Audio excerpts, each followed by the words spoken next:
Kewajiban sebagai anggota Polri apa? Yang menjadi landasan hidup, pedoman hidup, Tribrata dan Catur Prastia, udah itu, amalkan. Bukan sekedar dihafal. Dihafal pun belum tentu hafal-hafal.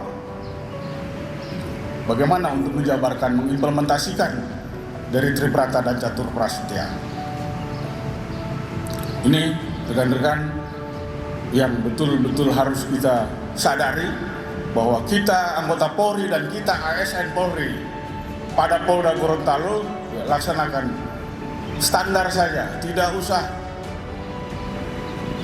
berprestasi yang muluk-muluk dengan cara ngotot, dengan cara yang ilegal ataupun cara-cara yang tidak bertanggung jawab untuk supaya dibilang hebat.